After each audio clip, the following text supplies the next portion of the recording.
ભરૂચ જિલ્લાના ઝઘડિયા તાલુકાના બલેશ્વર સ્થિત પવન ક્રિકેટ ગ્રાઉન્ડ ખાતે સમસ્ત વસાવા સમાજ ગુજરાત દ્વારા આયોજિત ચોથો ભવ્ય સમૂહ લગ્નોત્સવ ધામધૂમથી યોજાયો હતો। આ સમૂહ લગ્નમાં કુલ 201 યુગલો આદિવાસી પરંપરા અને રીતિરિવાજ અનુસાર લગ્ન ગ્રંથિથી જોડાયા હતા।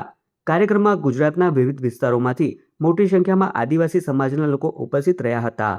આયોજન દરમિયાન સમાજના દાતાઓના સહયોગથી દરેક નવદંપતિને કરિયાવર પણ અર્પણ કરવામાં આવ્યું હતું, જે સમાજની એકતા અને સહકારનું સુંદર ઉદાહરણ બન્યું હતું। સમૂહ લગ્ન દરમિયાન એક જ સ્થળે 201 યુગલો દ્વારા આદિવાસી પરંપરા મુજબ ચોખા રમાડવાની વિધિ આકર્ષણનું કેન્દ્ર બની હતી। આ અનોખું દ્રશ્ય જોવા મોટી સંખ્યામાં લોકો ઉમટી પડ્યા હતા।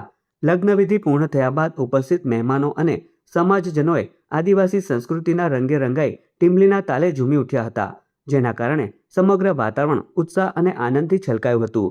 વધુમાં આ પ્રસંગે એક પ્રજ્ઞાચક્ષુ વરરાજાએ પણ લગ્ન બંધનમાં જોડાતા સમાજનો આભાર વ્યક્ત કર્યો હતો।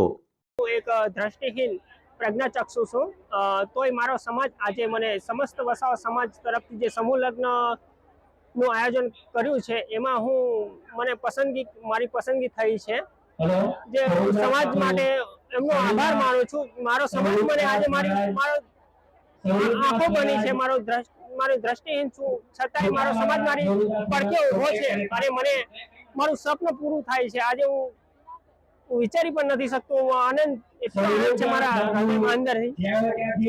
તો મારા સમાજને હું સતત નમન કરું છું। મારા સમાજને આવી રીતે હું મારા પડખે ઉભો રહેશે સમાજ, એ હું મારી ઈચ્છા વ્યક્ત કરું છું। કાર્યક્રમના અંતે સમસ્ત વસાવા સમાજ ગુજરાતના પ્રમુખ ચંદ્રકાંત વસાવા દ્વારા તમામ નવદંપતિઓને શુભકામનાઓ અને આશીર્વાદ પાઠવવામાં આવ્યા હતા। સમગ્ર સમૂહ લગ્ન સફળ બનાવવા માટે આયોજકો તેમજ સ્વયંસેવકો દ્વારા ભારે જહેમત ઉઠાવવામાં આવી હતી।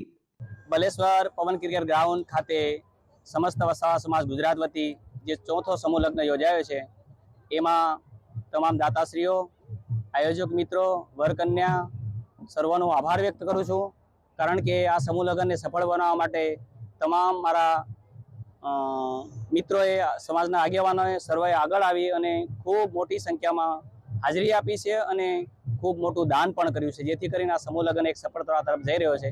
બધાનો આભાર માનું છું, મીડિયા અને બધાનો આભાર વ્યક્ત કરું છું। સર્વ જે મારા સમાજના લોકો પધારી મને અહીંયા મદદરૂપ થયા છે, બદલ સર્વનો આભાર માનું છું। જય આદિવાસી, જય જોહાર। સમસ્ત વસાવા સમાજ ગુજરાત દ્વારા આયોજિત ભવ્ય સમૂહ લગ્નોત્સવ પ્રસંગે રાજ્યના મુખ્યમંત્રી ભૂપેન્દ્ર પટેલે પણ વિડીયો સંદેશના માધ્યમથી નવયુગલોને લગ્ન જીવનની શુભેચ્છા પાઠવી હતી, તેમજ ભવ્ય સમૂહ લગ્નોત્સવના આયોજન બદલ સમાજના સેવામય કાર્યને બિરદાવી પ્રશંસા કરી હતી। બાલેશ્વરની પાવન ભૂમિ પર આજે વસાવા સમાજના ચોથા સમૂહ લગ્નોત્સવમાં લગ્ન ગ્રંથિથી જોડાવા જઈ રહેલા નવદંપતિઓ, વડીલો, વાલીઓ, સમસ્ત વસાવા સમાજના આગેવાનો, વિવિધ આદિવાસી સંગઠનોના પ્રતિનિધિઓ તેમજ પૂજ્ય સંતો, મહંતો અને સૌ આદિવાસી પરિવારજનોને સૌને મારા નમસ્કાર, જય જોહર। વિશ્વ નેતા અને યશસ્વી વડાપ્રધાન શ્રી નરેન્દ્રભાઈ મોદીએ દેશ હિતમાં લોકોને બિનજરૂરી ખર્ચ ન કરવાનો જે સંદેશ આપ્યો છે, તેને સાકાર કરતો આજનો આ પ્રસંગ છે। સામાજિક ભાવના ઉજાગર કરતા સમસ્ત વસાવા સમાજના સમૂહ લગ્નોત્સવના આયોજન માટે પ્રમુખ શ્રી ચંદ્રકાંતભાઈ, વડોદરાના ડીસીપી અને સમાજના અગ્રણી શ્રી જગદીશભાઈ વસાવા, અગ્રણી મહેશભાઈ વસાવા તેમજ સમગ્ર આયોજન ટીમને ખૂબ ખૂબ અભિનંદન આપું છું। જે સમાજ પોતાની સંસ્કૃતિને સાચવે છે, એ સમાજનું ભવિષ્ય હંમેશા ઉજ્જવળ રહે છે।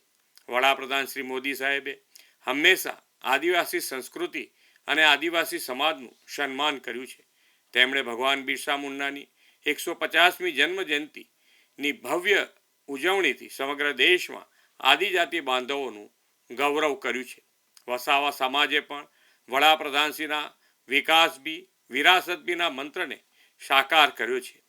પોતાની ભવ્ય સંસ્કૃતિના મૂળિયા સાચવીને આધુનિક વિકાસ તરફ આગળ વધવું એ જ સાચો પ્રગતિનો માર્ગ છે, તે આ સમૂહ લગ્નોત્સવથી સાબિત થાય છે। સમૂહ લગ્ન એ માત્ર બે વ્યક્તિઓનું મિલન નથી, પણ સમાજમાં એકતા, સાદગી અને સમાનતા લાવવાનું સશક્ત માધ્યમ છે।